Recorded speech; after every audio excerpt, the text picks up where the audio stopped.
Is there anything more you want the court to know? That my kids would love to take baths and do other things and eat and help me with, you know, salsa, whatever they wanted to do. They did it with me. Whether it be wrestle around, wrestle outside, play outside, go down the, you know, go fast in the Camaro or the truck. I lived in that house for 5 years. We did everything. Last year we went to Lake Michigan and Torch Lake and we had a detective follow us and I wondered why. Now I know why today.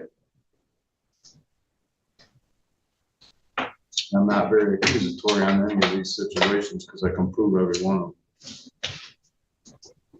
Is that everything you have to say, sir? Huh? On what?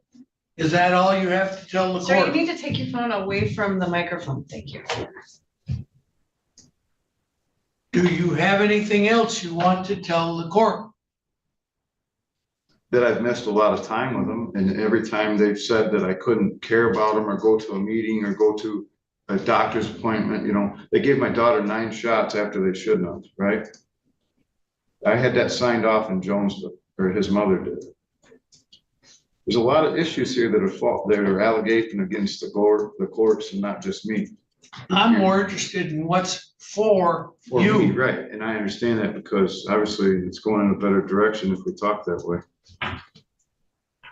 No, I've lost a lot of train of thought on things, and growing as a human, I regenerated because I didn't have my energy field. My kids were my energy field. You know, Lincoln would go to me to big wheels. Dustin would go to big wheels. They'd be allowed out there. Lincoln would help clean up messes. I was 5 years old picking up my first bolts in Rowan, Michigan. I ain't looked back since. I ain't a millionaire yet, but I got an understanding of what I want to Your do. Honor, I need to object to this line of testimony in general. I believe it's non-responsive and also irrelevant at this point in time. I have no response to that objection. Did you have any other questions? No. There's Any a few on questions there. today, Ms. Thomas? There's a few on there. Mr. King, please stop interrupting. Ms. Thomas, do you have any cross-examination for this witness? Not at this time, Your Honor. Ms. Berger? No, Your Honor. Thank you. Ms. Underwood? Mr. King, why are you seeing all these doctors if you refuse to take any medication to correct your Well, issues? let's see. What do you mean to correct my issue? Has there ever been a cure in my lifetime? So I'm asking you the question, why are you refusing to take medications that Have are you proved what recommended they by can doctors? perform? Yeah, exactly. They're recommended. So you're So you're going to tell me, Sir, Go I'm ahead. here asking the questions today. Thank you. So you have all these diagnoses that are affecting you. Why are you refusing to remedy them with medication? because it says right in the email what you need to use. You need natural B12, you need folic acid. You don't need cereal to make folic acid for methylation process. My methylation process is off of my detoxing in my liver, which is your homeocysteine, which is your platelet and plasma in your blood. Okay, so how does that affect your ability to Because it provide fatigues, I'm not it done answering fatigues, my it question. fatigues me. It drops me down. So that prevents you from getting a stable house for your children? What do your do you know what your B and T cells do for you, man? Again, sir, I'm here asking the questions, not you. I understand that, but you're not giving me any leeway on what I know to tell you. Right, I'm just asking how these diagnoses that you purportedly have affect your ability to put a roof over your children's head. Because there was a lump so bad in my throat and the brain tumors between the cerebral stem cell sac, or whatever they're calling it now, the posterior actinoid cyst, controlled me. If you've never had it, you wouldn't know. So when I got so down deficiency in vitamin D's and I had to keep going to the wellness clinic, I ain't been to the wellness clinic in a year and a half because I couldn't afford it. So now I've been figuring it out myself, like you're saying. So ivermectin and all these other things. The baking soda is what's been helping me gain ground and gain knowledge again. I had the understanding here. I was a very smart individual. So your doctor indicated that your cyst should not affect your parenting. Did you hear him say that? Right, but. Is that a yes or no? It's a yes or no question, sir. No, he has not done the 96-hour study. But did he indicate on the record today that your cyst does not likely impact your parenting? Yes You or did not no? understand the question correctly. No, You didn't or the doctor didn't, sir? the doctor didn't. Okay. You say you have funds now. Have you willingly provided any sort of financial You guys support would for your not let me. children over the last year? They would not let me. How do I answer this, Brooks? They would not let me near them or be around them. So they're throwing questions at me that are making me retaliatory for no reason. Okay. You indicated that nobody from the department's helping you, but haven't we attempted to try to get, or haven't they attempted to try to get you psychiatric evaluations to help with your diagnosis? Where can we go? You're making a very accusatory question that leads into another one. Yeah, I'm just asking, the department has attempted Not to being get. formal. Okay, can you let me ask a question? If you're formal, yes. So the department has attempted to have you have a psychiatric evaluation, is that correct? Yes, I can't pay $200 each visit for the one in Dearborn, so we got to try to figure out my insurance again. I've asked Megan, I've asked Ashley to be more conservatory with everything, and we're not. Okay, Because of a 50-year-old conspiracy over things, it has nothing to do with my children. thank you. No, I'm done asking that question. No. You indicated that you have people driving by the placement's home. Is that accurate? If somebody sees something and says, hey, are your kids ain't outside? Why? I don't know. Ask them. Don't ask So me. my question is, do you have people driving by? I don't have Placement's home? nobody driving by there. Okay, But Anna come by my mother's the other morning. I followed her all the way to Adrian. Yep. At 6:10 in the morning. If you okay, don't believe me, I come and pick my mother up okay. because of it. And I called her.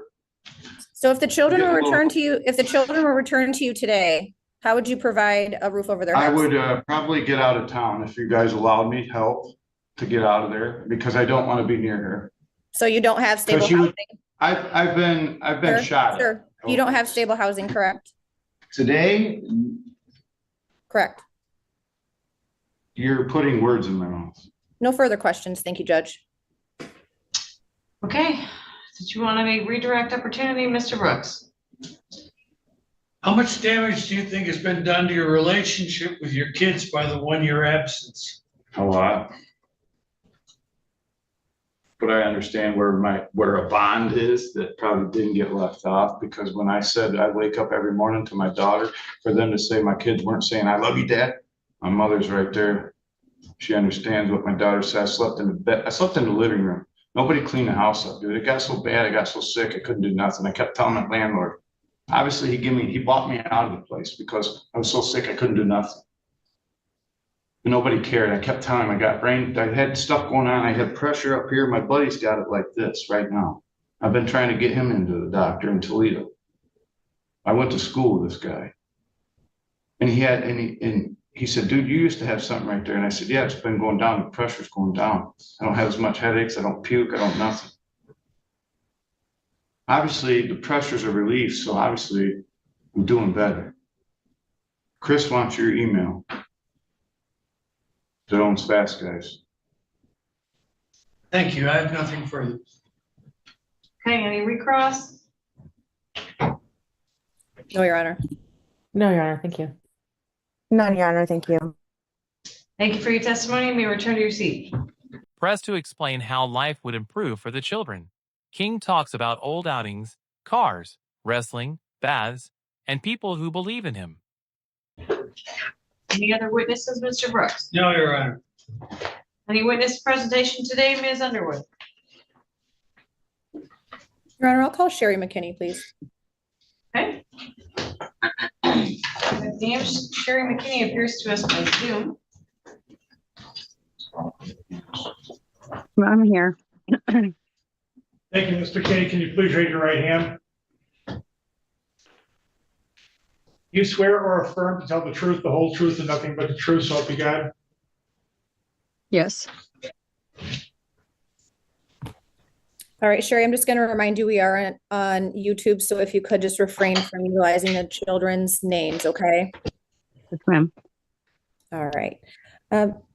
Could you state your full name for the record, please? Sherry Ann McKinney. And Ms. McKinney, what is your role in this case? Foster parent, foster mom to all 3 minor King children. Okay, we would say, just for clarification for the record, the youngest 3, correct? Yes. Okay. And when did these children come into your care? We got them November 20th was the first night of 2024. Okay. So they've been living with you for over a year now, is that correct? Yes, ma'am. I know you've already testified to this in another trial. However, I'm going to ask you some similar questions. Can you describe each of the children's behavior when they came into care? Oh, heartbreaker. The oldest one was in the worst shape. He experienced a lot of trauma and everything. He was used to what he refers to as the tent life, is what he calls it. He would just pull his pants down and poop on the carpet upstairs, pee everywhere. He didn't eat with silverware. He would eat with his hands. He would go into fits of rage automatically. He was very angry, aggressive, non-compliant with a lot of things. He didn't know normal childhood things that, a normal 4-year-old at the time would be involved in. The middle child would also eat with his hands and stuff. They didn't know how to brush their teeth. Either one of the boys knew how to brush their teeth or anything about it. They didn't know basic hygiene. They didn't sit down and eat properly. They didn't have any table manners. They didn't. They couldn't even color with a crayon. Your Honor, I not only cannot hear the witness testify, my client is sitting here arguing with me about procedure. Because she's arguing about. Would you like me to ask him to participate by Zoom from the hallway or another room? Yes, Your Honor.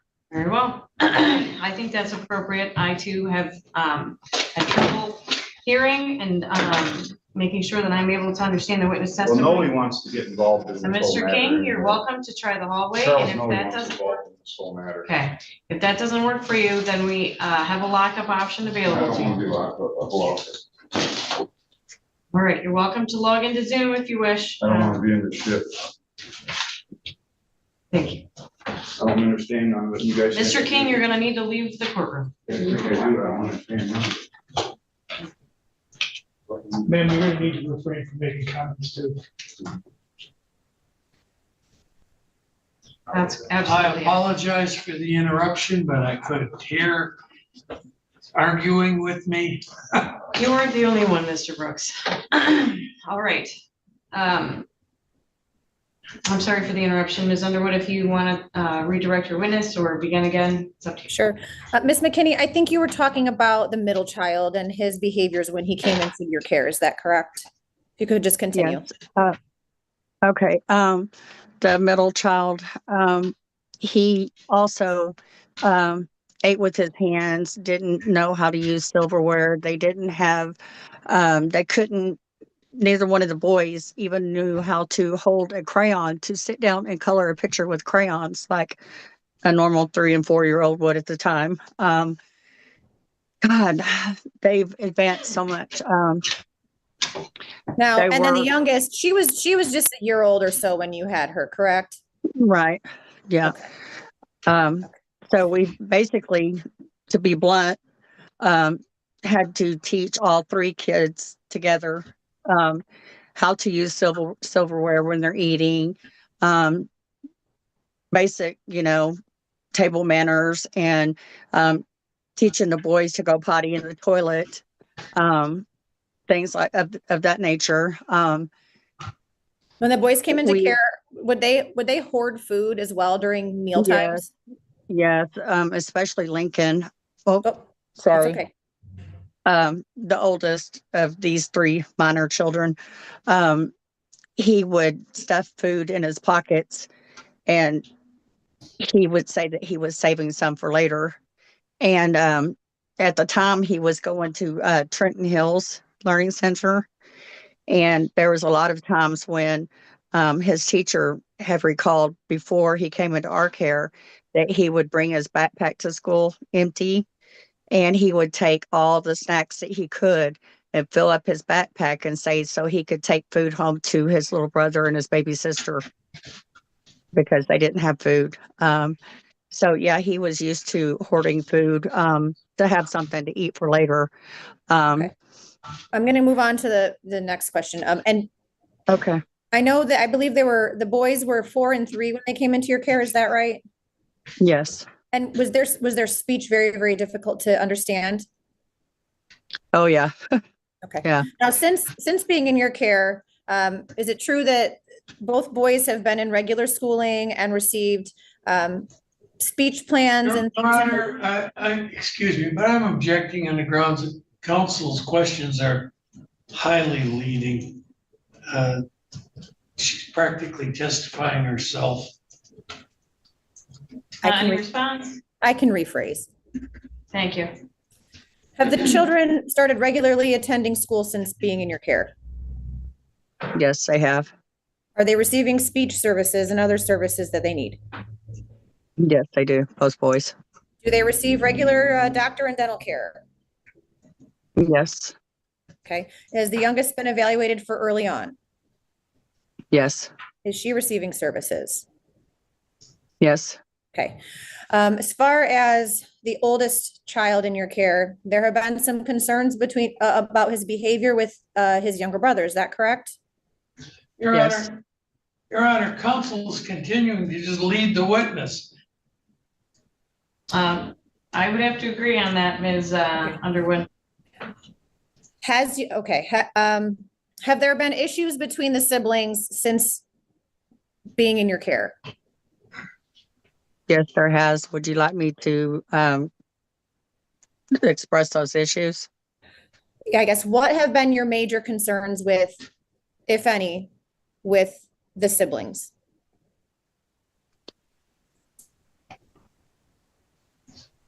As far as the oldest of the three minor children that we have in our care has two major issues going on that I'm really, really concerned with. One was his sexual aggression, and he was waking his younger brother up in the middle of the night, touching his private parts and pulling on them. So we had to separate them into other bedrooms and take a lot of drastic measures to keep the middle child safer from his sexual behaviors that he was experiencing. Okay. And then Is that child receiving any sort of services for those concerns? at this time, he was seeing a therapist for that, but the therapist that he was seeing just kind of went off the radar. So we are in the middle of trying to get him a new therapist, but he does have a counselor at school that he talks to, and he has. Then the atmosphere changes completely. The foster mother describes children arriving deeply traumatized, without basic hygiene, table manners, toilet habits, or ordinary developmental skills. Wraparound services that we're always engaged in. Okay. Could you describe the changes you've seen in each of the three children over the last year? Oh God. They're all three always very happy, very energetic. The oldest and the middle are doing wonderful in school. They go to school every day unless they're sick. They love being involved with other students, with other parents, with the teachers. There's not, all the chaos.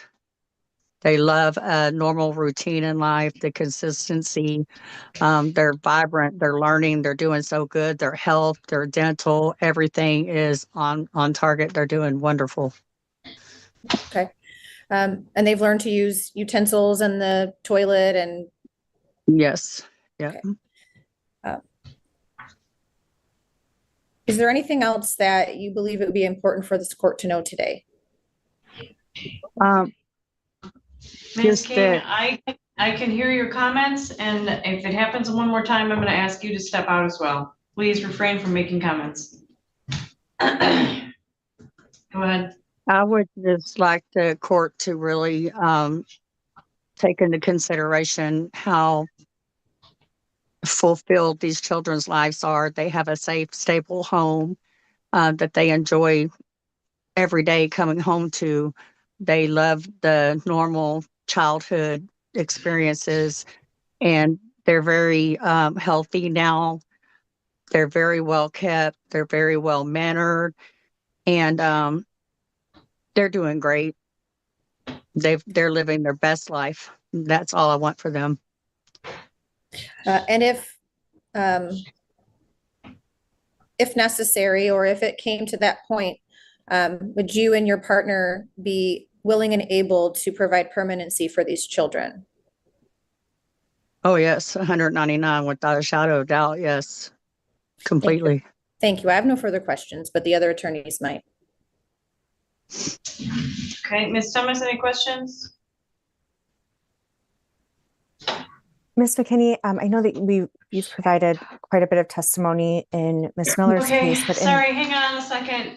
Ms. King, you're gonna have to leave the courtroom. Please make your way to the hallway. I just don't approve of some things that are shacked up together, not living for the Lord.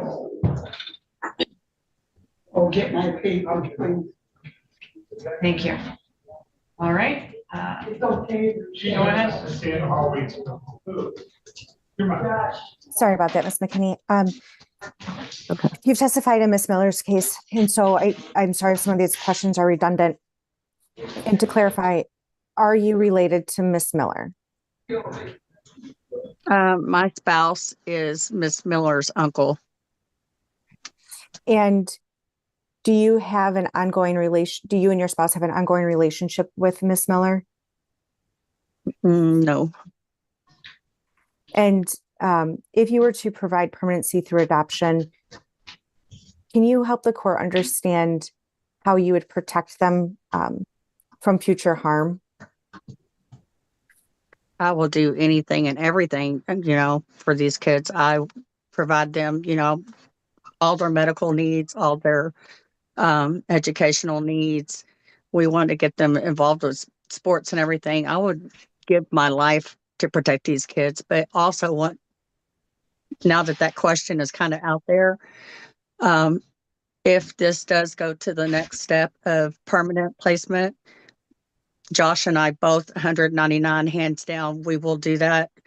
But I would personally like personal protection order, especially against Dustin King, to help me protect the kids. Especially if I'm in a public place with the kids, I fear his behavior and his outburst and how far it would go, and I don't want them to be subjected to that. Have you felt threatened by Mr. King during this year that you've had placement of the children? Oh, yes. And also before then, yes, I've seen very violent natures from him before. And he was going by our house, driving by real slow and honking, honking, honking, honking. Him and his mother both were. And yeah, he's a very aggressive nature about him. And as you've provided care for the children over the last year, have they asked about their father? To be brutally honest, no, none of them have. I think Ms. Underwood asked most of the questions, so I have nothing further. Thank you so much, Ms. McKinney. Welcome. Okay, Ms. Berger, any questions? No, Your Honor, thank you. Mr. Brooks? I have none. All right, any redirect, Ms. Underwood? No, Your Honor, thank you. Any other witnesses? I have no further witnesses. Very well. I Comments? can, Thank you for your testimony, Ms. McKinney. That's all we need from you for today. okay. Okay, thank you. All right, let's head into closing arguments, please, beginning with Ms. Thomas. Thank you, Your Honor. As relates to the review hearing, permanency planning hearing, I believe that the court report and the testimony we've heard today would support ongoing placement of the children and a continued permanency goal of adoption for these kiddos. And in order to allow these children to be freed for adoption, I see this court's very aware of the need to unfortunately terminate parental rights under clear and convincing evidence standard. In the petition, the agency has alleged that there's clear and convincing evidence to terminate Mr. King's parental rights under MCL 712A.19B3CI, in which Mr. King has been a respondent under these proceedings has been a respondent, and he was ordered into a case service plan more than 6 months ago. The conditions that led to the adjudication continue to exist. We've heard testimony that he still does not have stable housing. He does not have employment or sufficient income to meet the needs of the children. When these children were removed, they were found living in deplorable condition. We had photos of just how dirty and neglected they were.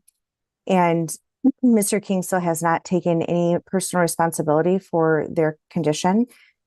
We've had the trauma assessments in which the assessments came back indicating these children at such a very young age had complex trauma. And Mr. King also could not be bothered to attend his bonding portion of those assessments back in February of last year, I believe. We know that there was domestic violence in this home. I believe the incident that led to removal included him throwing canned goods at mom. And since then, we've had a further arrest, and he's pending. Those criminal charges are currently pending. He has not engaged in any services to address those concerns. His psychological evaluation indicated he needed psychiatric evaluation and needed to demonstrate some mental health stability. Despite the department, by way of the agency, providing those reasonable efforts, making the referrals, encouraging him to get Medicaid, and being available for him to utilize as support, he has been combative, nonsensical, and he has also disengaged at various points throughout this case. And so I believe that all those conditions that led to adjudication continue to exist. And I think his testimony and his behavior throughout the year that we've even seen in court is very demonstrative that those conditions cannot and will not be rectified in a reasonable amount of time, considering those children's ages. I think that a lot of those same issues speak to subsection J of the statute, that there's a reasonable likelihood based on the conduct or capacity of the children's parents that the children would be harmed if returned to his care. We've heard how he has drove around the placement's house, and he has been very violent and threatening. They do not feel safe, and that's despite his children being there. He also has not demonstrated any acknowledgement of his own behaviors and how they have impacted the children's trauma or their own behaviors, I guess. And I think that speaks directly to the risk of harm that those children would face if they were ever to be returned to Mr. King's care. The best interest factors, I believe that as the record as a whole would demonstrate, by more than a preponderance of the evidence, it is in the children's best interest to terminate Mr. King's parental rights. We have an older child whose mother's rights are still intact. The comparison becomes crushing. After a year in care, the children attend school, receive medical and dental treatment, follow routines, and appear happy. But even that child hasn't had contact with Mr. King for a year. We've heard how he is now thriving in his foster care home. And Mr. King has, in his testimony, what was very telling is he did not mention anything about the children or wondering how they're doing. He has not reached out to the agency to inquire. Even if his parenting time is suspended, sometimes we still have parents who will be very involved and engaged and try to complete whatever conditions are put on their parenting time in order to see their children. And we did not see that from Mr. King. And I think that speaks to the oldest child in particular and his best interest. This kiddo was transient with his dad, withheld from his mom. He was physically abused by dad's partner, and dad had him not in school and very brainwashed and manipulated, for lack of better words. And that's how the oldest child was removed from Mr. King and placed with his mother. As it relates to the other three children, I think that they are similarly situated for the court to consider their best interests together, despite the fact that they are in a relative placement. That is not Mr. King's relative. And we've heard from Ms. McKinney herself how her husband would like extra protection from him.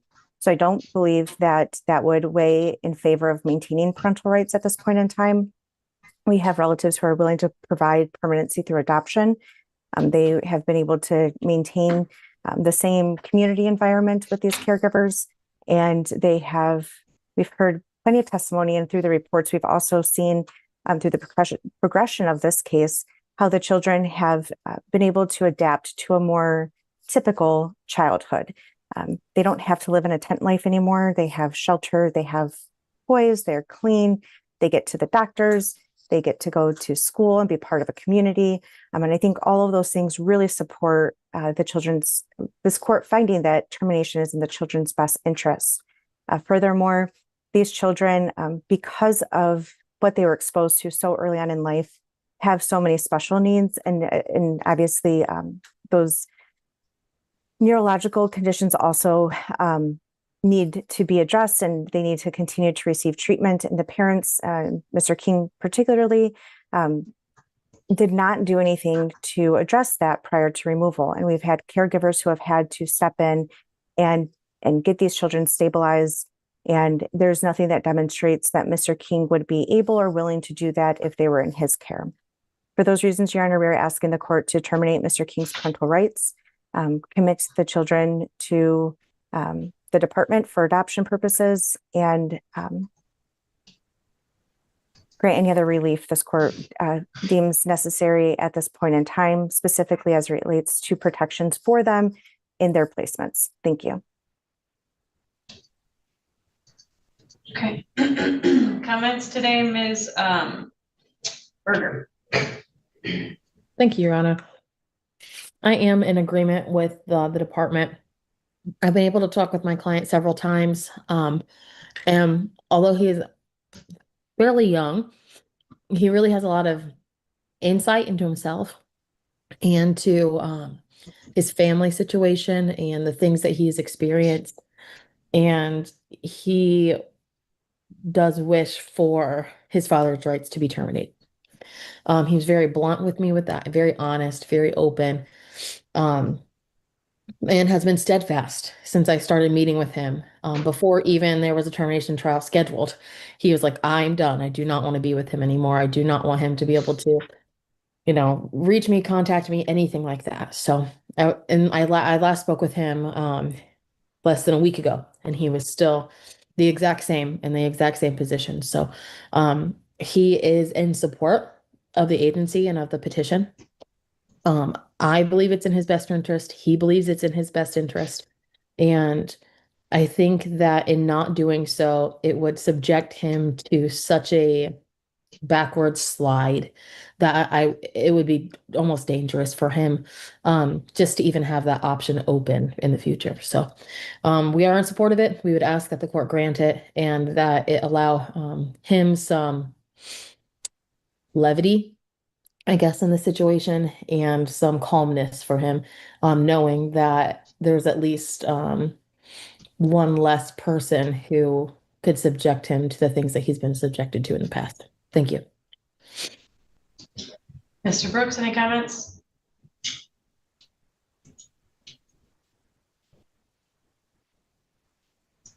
representing this client in this case has presented its challenges.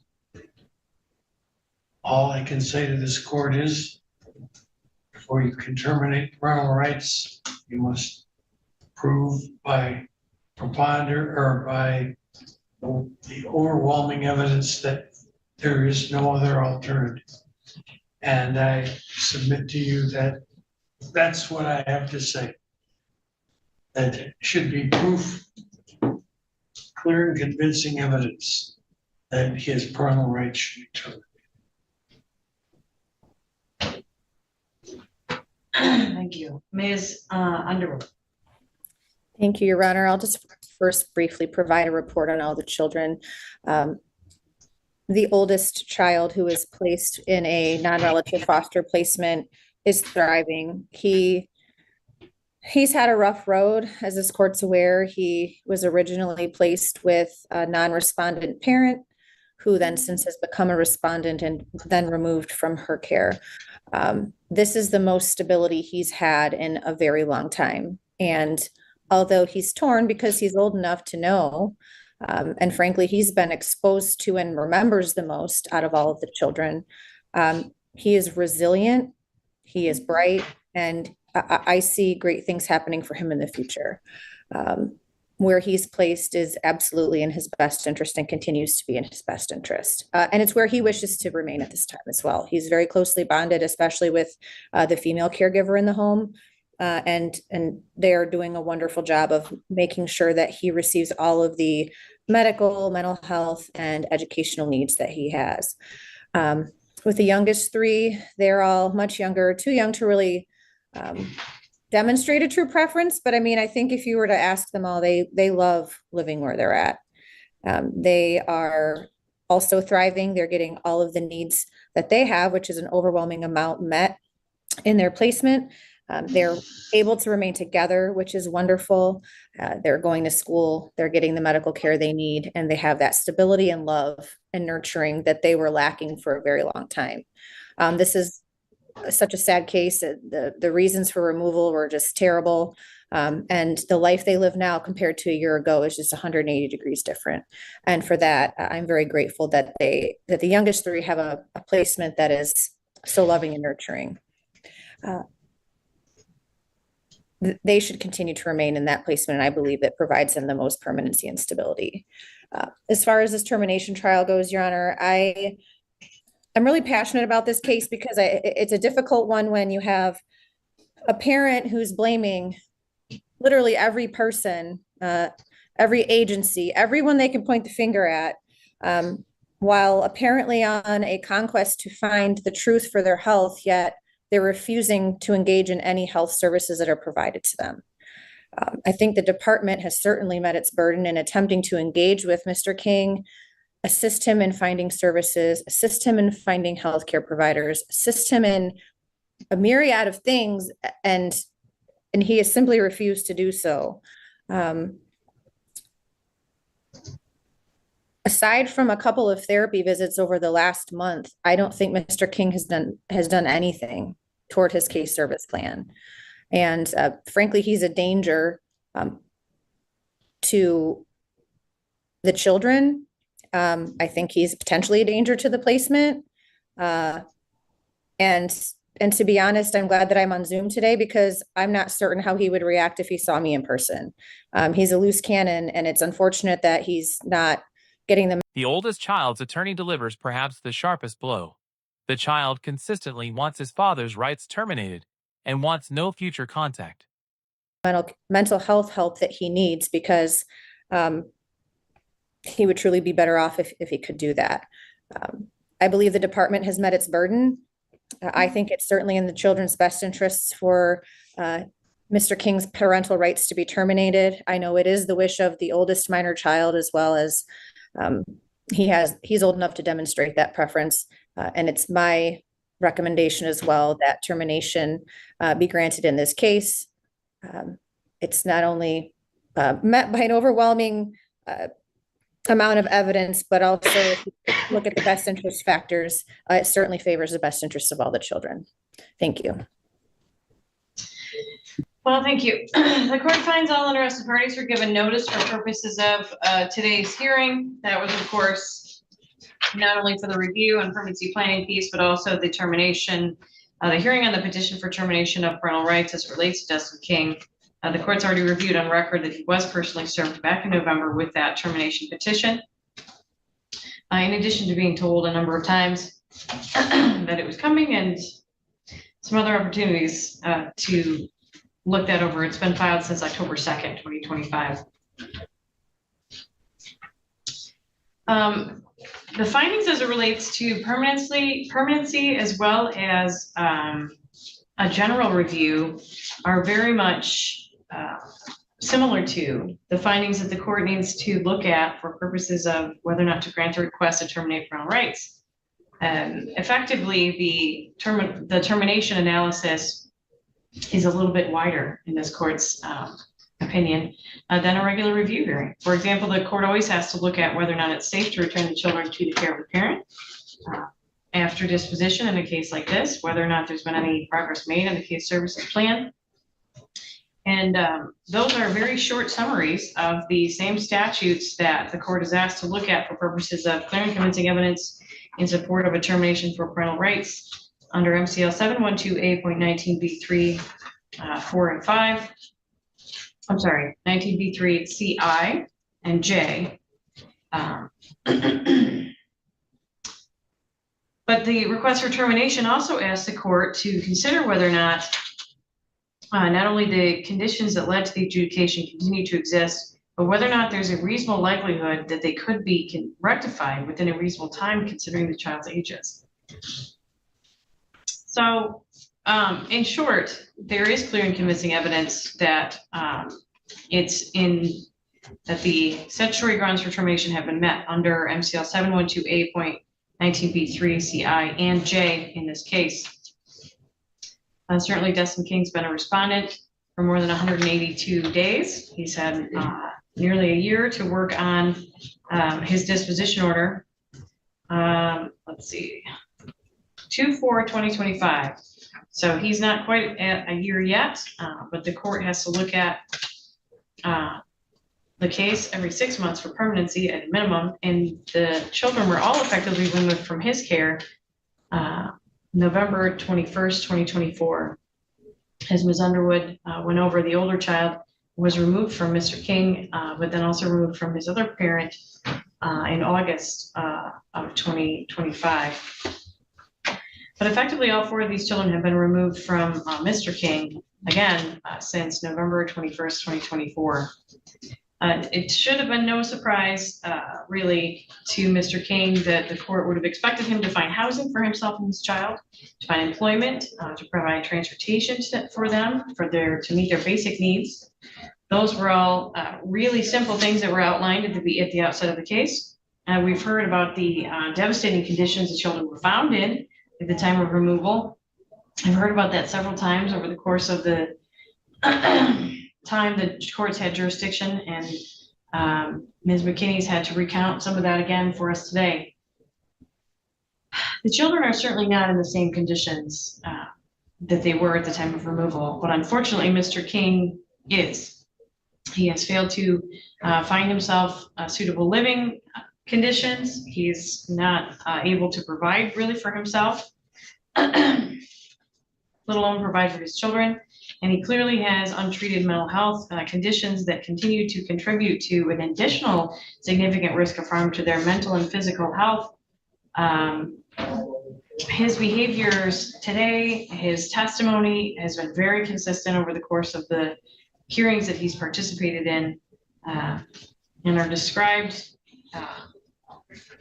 in terms of the psychiatric symptoms in some of the records that were supplied even today from Adrian Counseling and the psychiatric care as being concerning for his own mental health, and certainly would be concerning as it relates to whether or not he should have care of his children. He's reiterated to different service providers, including his psychological evaluator and the ACPC staff, as well as to child protection staff and workers, and even to the court at times, that he is and has been a good parent, that he sees no problem with his parenting skill sets, but rather that it's his litany of physical health conditions that get in his way. Further analysis of that was really complicated. It seemed to really be a reflection more of his mental health conditions impacting even his physical health practitioner's ability to determine whether or not he had some issues. The best the court was able to see was that he has been diagnosed with a brain tumor, but we had confirmation from his own neurologist today that that should not have gotten in the way of his parenting, nor his physical health in any way at this juncture, nor in the past. And Ms. Underwood cross-examined the neurologist specifically as to whether or not that would have related to his past decision-making as a parent, as well as his current decision-making as a parent. And the neurologist confirmed on both points that would not have affected him. As to the rest of his claims on his physical ailments, and I'm just using that term to broadly describe the litany of, to use Mr. Brooks's terminology, varied and sundry diagnoses that he shared with us. There simply wasn't any definitive proof that any of those things existed, number one, but number two, that any of those things could have been the cause of why his children were found essentially in a very very dangerous and feral condition at the time of removal. There was no way forward to show how fixing any of those things would have helped him become a better parent.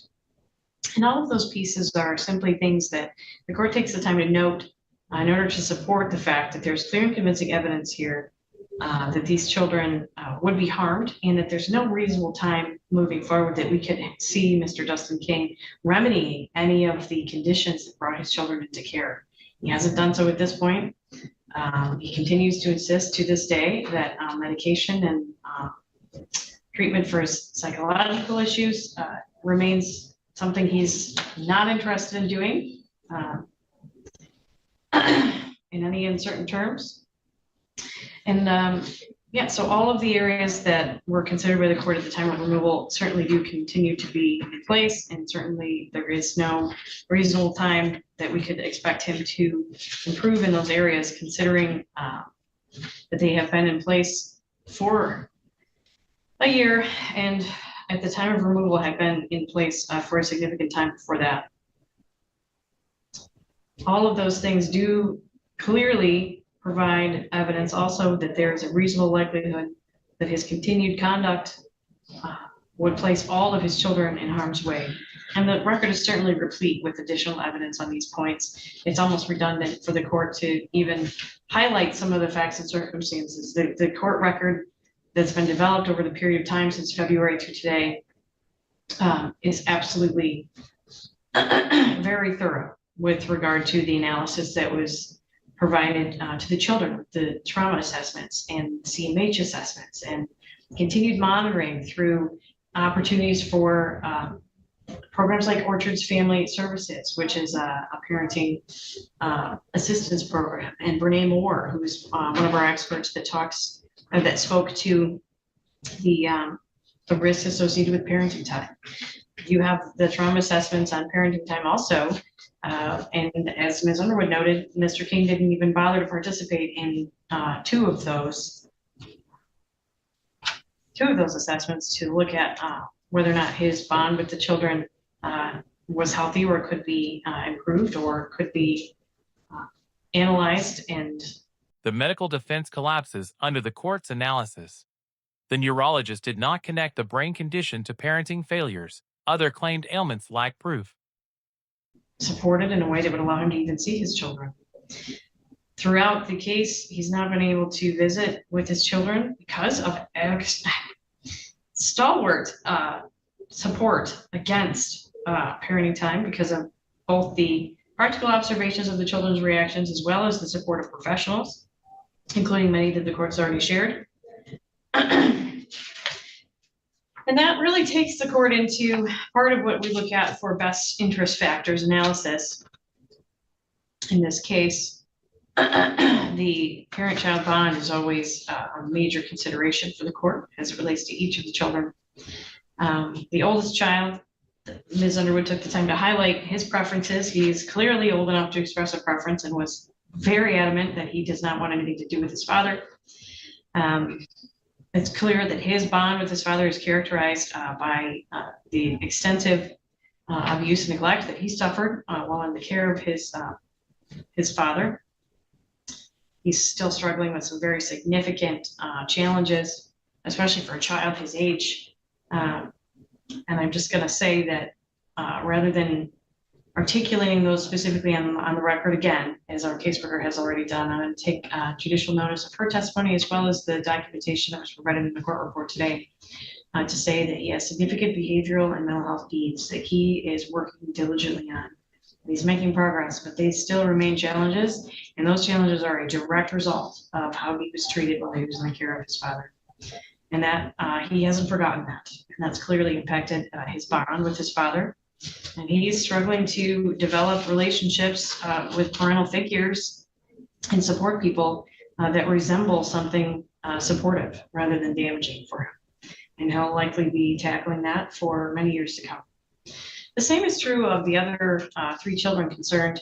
The oldest of that sibship of 3 also continues to demonstrate really significant challenges that were accumulated along the way as he was exposed to his father's parenting. And those have been reviewed on the record many times as well. So there were some really significant and devastating things that the older of the 3 went through, that he continues to struggle with. Ms. McKinney went through how he describes the tent life and some of the things that he went through, and has consistently talked about how this child's special needs impact both her life and the lives of his siblings. We've also heard along the way that his reactions to parenting time with mother or father in this case triggered really significant mental health issues for him, behavioral issues for him, which certainly reflects on the bond between the parent and the child in this case, and what that looked like for that child. The other children also had pretty significant reactions, but that child especially seems to have struggled, as Ms. McKinney pointed out, as a result of the length of time he had been exposed to the parenting of his father and mother, but father is who we're talking about in this case, Mr. Dustin King. All 3 of the sibship have significant trauma. They were found with significant delays and diagnoses and dental issues, and many of those things they have overcome and made significant strides in since being placed into the relative foster placement. The relationship between the relative placement and Mr. King was explored by Ms. Thomas, I should say. And it is not something that the court can allow to weigh against the best interest findings, considering that Mr. King is certainly more of a threat, frankly, than a support for that family placement.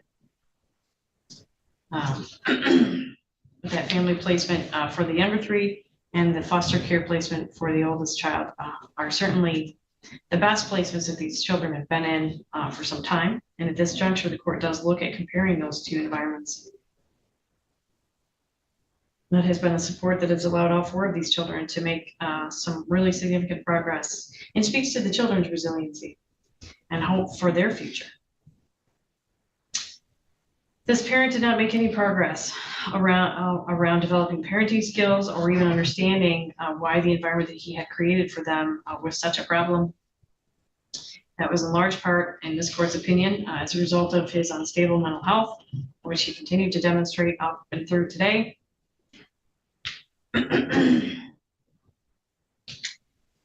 Our caseworker, as well as the guardian ad litem, and even the attorney for the oldest child, all support, and are experts that support that termination is in the best interest of all 4 of these children.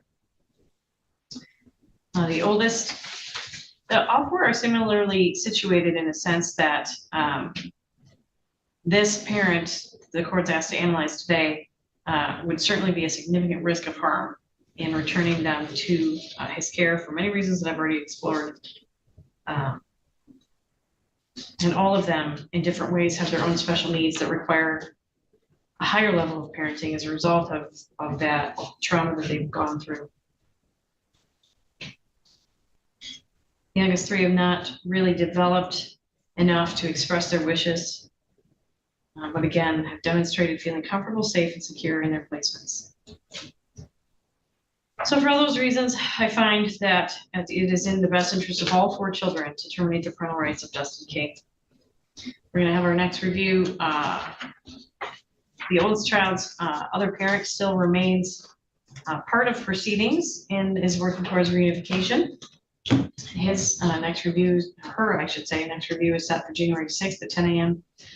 I'm gonna go ahead and allow that review date and time to also be our first post-termination review on the younger three, Sib Ship, who will now be committed to the department for purposes of adoption or other suitable placement. There will be no further efforts towards reunification with all four of these children and Mr. Justin King Sr., nor will there be any efforts to prevent further removal.